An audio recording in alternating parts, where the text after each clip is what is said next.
बिस्मिल्लाहिर्रहमानिर्रहीम। अस्सलाम वालेकुम। आज 3 सितंबर बरोज़ इतवार हम बात करेंगे दो अहम इशूज़ के हवाले से।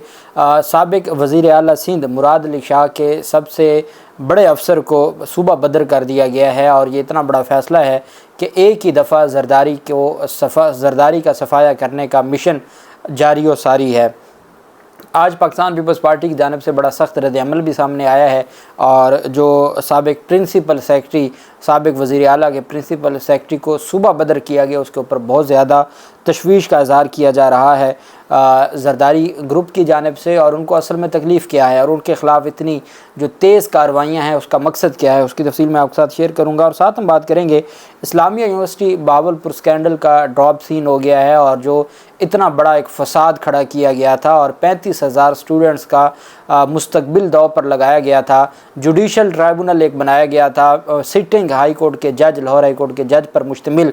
उन्होंने जो पहली इब्तदाई रिपोर्ट जारी की है उसमें उस security officer, chief security officer के मोबाइल फ़ोन से जितनी वीडियोस बरामद हुई हैं, फोरेंसिक करवाया गया है, उसमें कोई एक वीडियो भी यूनिवर्सिटी की स्टूडेंट की नहीं है। इतना बड़ा स्कैंडल और इकरारुल हसन और इन लोगों ने इतना बड़ा तमाशा बनाया और उसके बाद उससे निकला क्या, उसके ऊपर भी हम बात करेंगे। और आखिर में हम बात करेंगे साइफ़र केस में इमरान खान की ज़मानत की दरख्वास्त पर 4 सितंबर की समाअत का जो जारी कर दिया गया है तहरीरी हुक्मनामा, उसकी तफसील भी मैं आपके साथ शेयर करूँगा। हलीम आदिल शेख को गिरफ़्तार किया गया था और गिरफ़्तारी के बाद एक और मुकदमा उनके ख़िलाफ़ दर्ज कर लिया गया है और ये मुकदमा हलीम आदिल शेख के ख़िलाफ़ फ्रॉड का है। मुकदमा मेमन गोट थाने में शहरी मोहम्मद अमान की मुद्दईयत में दर्ज करवाया गया है। मुद्दई मुकदमा के मुताबिक हलीम आदिल शेख ने प्रॉपर्टी के मामले में जालसाजी और धोखा दही की। 400 प्लाट्स की रकम 6 करोड़ अदा करने के बाद पता चला कि हाउसिंग स्कीम सिरे से मौजूद ही नहीं थी। मुद्दई का इल्ज़ाम है कि हलीम आदिल शेख से रब्ता किया तो जान से मारने की धमकी दी गई। अब ये वो मुकदमा है, ये वो सारी चीज़ें जो आज तक तो किसी को पता नहीं था कि कोई 6 करोड़ किसी से लिया हुआ था या कोई 400 प्लाट्स का कोई बयाना किया हुआ था या सौदा किया हुआ था, ये आज तक किसी को मालूम नहीं था। जब 9 मई होता है और 9 मई के बाद ये सारे वाक़यात होते हैं, उनको गिरफ़्तार किया जाता है, एक मुकदमे से वो रिहा होते हैं, दूसरे मुकदमे में गिरफ़्तार किया जाता है, दूसरे से रिहा होते हैं, तीसरे में गिरफ़्तार किया जाता है। दहशतगर्दी के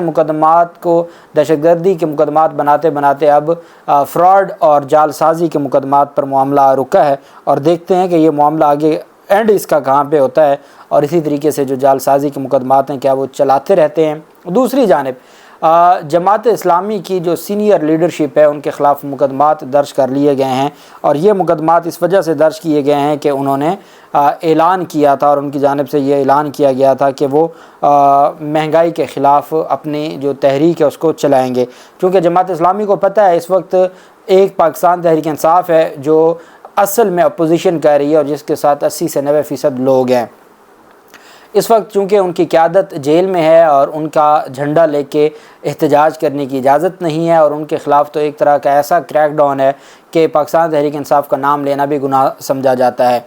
और दूसरी जानिब पाकिस्तान तहरीक इंसाफ के या जो लीडर्स थे, सेकंड लाइन लीडरशिप थी, वो छोड़ गई है या रूपोश है या जेलों में है। तो पाकिस्तान तहरीक इंसाफ चूँकि मंजर आम से गायब कर दी गई है, अवाम पाकिस्तान जो आज भी एहतजाज करी वो पाकिस्तान तहरीक इंसाफ ही का हिस्सा है, तो जमात इस्लामी को अपनी इंतखाबी सियासत के लिए एक मौका मिल गया है। चूँकि बाकी PDM की जमातें तो 15-16 माह की हुकूमत का में शामिल थी, इस वजह से तो उनको वो महंगाई के ख़िलाफ़ बात करें या एहतजाज की बात करें तो लोग उनके वैसे ही पीछे पड़ जाते हैं। तो जमात इस्लामी को एक मौका मिला है कि वो सियासत उन्होंने अपनी शुरू की हुई है और उन्होंने भी आज तक पिछले 16 माह में कभी महंगाई के ख़िलाफ़ कोई मार्च नहीं किया था। उन्होंने कभी कोई दरख्वास्त नहीं दी, कभी किसी फोरम पर ना गए जब खैबर पख्तूनख्वा और पंजाब में 90 दिन में इंतखाबात नहीं हो रहे थे। तो अब तो चूँकि उनको पता है कि उनकी अपनी जो इलेक्शन कैंपेन है, इस सिलसिले में जमात इस्लामी का बिलों की कीमतों में इजाफे के ख़िलाफ़ एहतजाज करने पर उनके ख़िलाफ़ मुकदमात दर्ज किए गए हैं। पेशावर में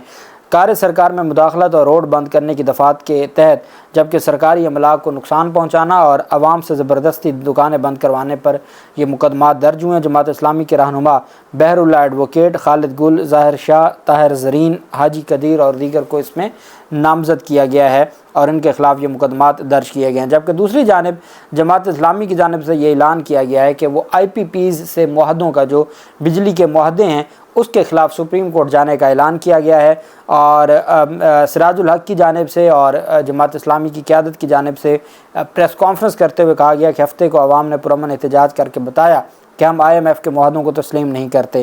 5 دریاؤں کی موجودگی میں بجلی مہنگی خرید رہے ہیں، حکومت بجلی 90 روپے فی یونٹ کرنے جا رہی ہے۔ انہوں نے کہا کہ ہم IPPs کے ساتھ معاہدوں کے خلاف سپریم کورٹ جائیں گے، عوام کی جیبوں پر ڈاکہ پڑ رہا ہے، پاکستان کو مصنوعی معاہدوں کے ذریعے اندھیروں میں دھکیلا جا رہا ہے، سازش کی گئی ہے کہ پاکستان ترقی نہ کرے اور یہاں ڈیم نہ بنے۔ اور ساتھ ان کا کہنا تھا کہ افسوس ہے کہ نگران حکومت وزیر اعظم نے مہنگائی اور بجلی بلوں کو نان ایشو کہا، انہیں آئے مہینہ پورا نہیں ہوا اور پیٹرول کی قیمتوں میں اضافہ ہو گیا۔ ان کی کھوپڑیوں میں کیسا دماغ ہے کہ گھر کا آمدن سے زیادہ بل بھیج رہے ہیں، بل مسلسل آتا رہے گا، اس میں اضافہ ہوتا رہے گا۔ انہوں نے کہا میں وزیر اعظم سے کہوں گا کہ مہنگی بجلی حکومت خریدتی ہے تو حکومت کی غلطی ہے، بوجھ عوام پر کیوں ڈالتے ہیں؟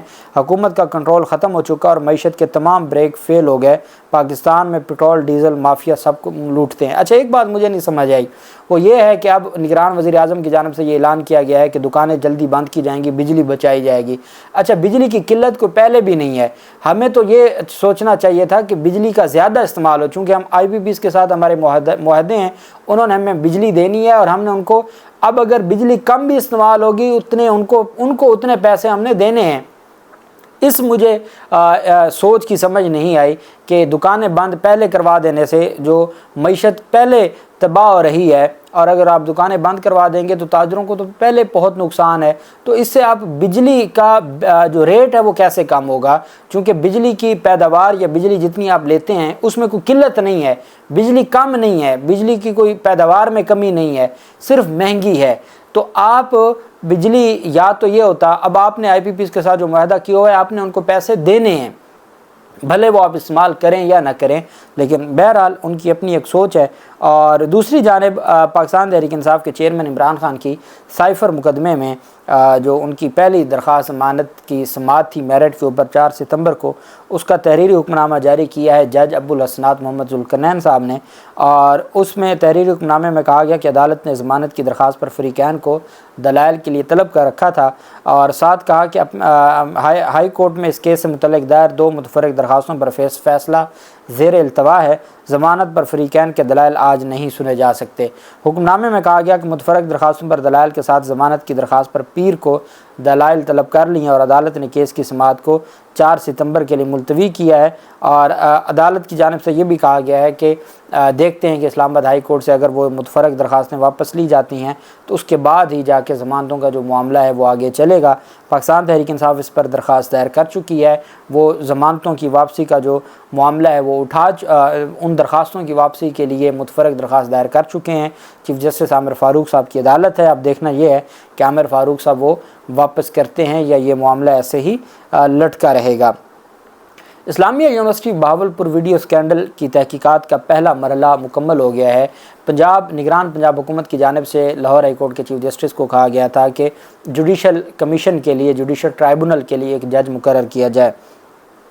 جسٹس سرفراز ڈوگر صاحب کو جج مقرر کیا گیا، اور جسٹس سرفراز ڈوگر صاحب یہ وہ جج صاحب ہیں، آپ کو یاد ہوگا لاہور ہائی کورٹ کے جج صاحب ہیں جنہوں نے 2 رکنی بینچ تھا، جسٹس سرفراز ڈوگر اور جسٹس اسجد جاوید گھرال صاحب کا، جنہوں نے شہباز شریف کی ضمانت کی درخواست سنی، اور اس پر ایک نائب قاصد کے ذریعے جو سرفراز ڈوگر صاحب نے یہ اناؤنس کروا دی کہ ان کی ضمانت منظور کی جاتی ہے، جس پر پھر جو اسجد جاوید گھرال صاحب تھے انہوں نے احتجاج کیا کہ جب میں نے دستخط نہیں کیے تو آپ کیسے سنگل بینچ کیسے کہہ سکتے ہیں؟ جب بینچی ڈویژن تھا تو ایک جج کے فیصلے سے تو نہیں ضمانت منظور ہونی۔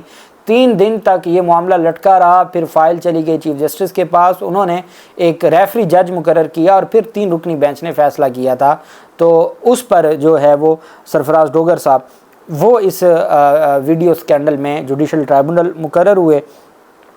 ان کی جانب سے انہوں نے جو اقدامات کیے تھے اور جو اس تحقیقات کے حوالے سے सिक्योरिटी ऑफिसर के मोबाइल का जो फोरेंसिक करवाया गया, सिक्योरिटी ऑफिसर के मोबाइल में यूनिवर्सिटी तालबात की कोई वीडियो मौजूद नहीं थी।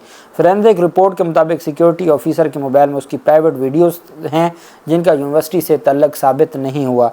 ज़राए का कहना है कि ख़वातीन असातिज़ा ने पुलिस रवैये के ख़िलाफ़ जुडिशल ट्राइब्यूनल के जज से शिकायत का अंबार लगा दिया। ख़वातीन का कहना है कि जुडिशल ट्राइब्यूनल का नाम इस्तेमाल करके पुलिस एहलकारों ने मोबाइल डाटा, ख़वातीन असातिज़ा का मोबाइल डाटा तक भी चेक किया। जुडिशल ट्राइब्यूनल ने DPO और पुलिस को इस्लामिया यूनिवर्सिटी भावलपुर के किसी भी मामले में मुदाखलत करने से रोक दिया।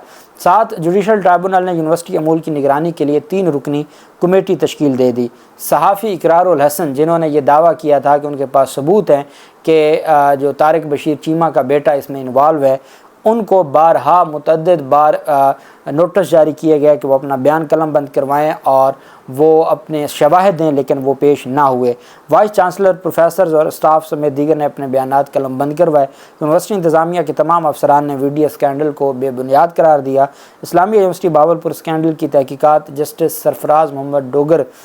सरदार मोहम्मद सरफराज डोगर पर मुश्तमिल एक रुकनी ट्राइब्यूनल कर रहा है, और जिसमें पहले मरहले पर यह बात सामने आई है कि कोई ऐसा मामला नहीं है और कोई ऐसी वीडियो स्कैंडल नहीं था, और बच्चियों को बदनाम करने के लिए, यूनिवर्सिटी की तालबात को बदनाम करने के लिए ये सारा कुछ किया गया। और मैं समझता हूँ इंतहाई अफसोसनाक है। चीफ सिक्योरिटी को अफसर को गिरफ़्तार किया गया और पुलिस ने जिस तरीके से सारे मामले को उछाला, और जिस तरीके से यूनिवर्सिटी में, चूँकि वो सिर्फ एक यूनिवर्सिटी नहीं थी, पूरे पाकिस्तान में जो फ़ीमेल स्टूडेंट्स थी उनके लिए आगे अपनी स्टडी को कंटिन्यू रखना मुश्किल हो गया था। मसाइल हर जगह पे हैं, ये नहीं है कि वो यूनिवर्सिटी में वहाँ मसाइल नहीं है, लेकिन जिस तरीके से इसको प्रमोट किया गया और जैसे एक पूरा स्कैंडल बना दिया गया, इसकी वजह से फिर जो पहले बड़ी मुश्किल से वालिदैन अपनी बच्चियों को यूनिवर्सिटी या इदारों में भेजते हैं, तो वो मज़ीद इनसिक्योर हो गए। और कई जो असातिज़ा थे, कई वालिदैन थे जिन्होंने अपने बच्चों को यूनिवर्सिटियों से बच्चियों को वापस निकाल लिया सिर्फ स्कैंडल की वजह से। दूसरी जानिब वज़ीर आला सिंध के साबिक प्रिंसिपल सेक्रेटरी फ़याज़ जतोई को सूबा बदर कर दिया गया है और निगरान हुकूमत ने हटा दिया है। ये उन अफसरान में शामिल हैं जिनका नाम उस तहकीकाती लिस्ट में है जिनके ख़िलाफ़ तहकीकात की जा रही हैं। जब फ़याज़ जतोई की बात आती है तो ये ख़ास फ्रंट मैन है आसिफ जरदारी का, जिसको मुराद अली शाह का प्रिंसिपल सेक्रेटरी लगाया गया, और इतने अरसे से वो प्रिंसिपल सेक्रेटरी थे। आप अंदाज़ा लगा सकते हैं वो कितना अहम आदमी था जरदारी ग्रुप का। और अब उनको फ़याज़ जतोई को सूबा बदर कर दिया गया और उनकी जगह पे नए प्रिंसिपल सेक्रेटरी को मुकर्रर किया गया है। पाकिस्तान पीपल्स पार्टी की जानिब से बाकायदा एहतजाज रिकॉर्ड करवाया गया है कि शहबाज शरीफ के principal secretary doctor Tauqeer Shah अगर अपने ओहदे पर काम जारी रख सकते हैं तो फ़याज़ जतोई जो कि मुराद अली शाह के प्रिंसिपल सेक्रेटरी थे उनको क्यों ओहदे से हटाया गया है। दूसरी जानिब पाकिस्तान पीपल्स पार्टी की जो क़यादत है वो इस बात पर भी नालां है कि उनके साबिक जो वज़रा हैं और उनके जो सीनियर ओहदेदारान हैं पाकिस्तान पीपल्स पार्टी के, उनके ख़िलाफ़ जो एक मुहिम चलाई जा रही है करप्शन के नाम पे और इस तरह की, इंतहाई अफसोसनाक है। और वो कहते हैं कि हम अपने कायदीन की और अपने जो रहनुमा हैं या अपने मेंबरान हैं पीपल्स पार्टी के, उनका तहफ़्फ़ुज़ करेंगे और हमारी सूरत इस झूठी जो मुहिम है उनके ख़िलाफ़ उसका जवाब देंगे। अल्लाह पाक पाकिस्तान का हामी नासिर हो। बहुत शुक्रिया। अल्लाह हाफ़िज़। पाकिस्तान ज़िंदाबाद।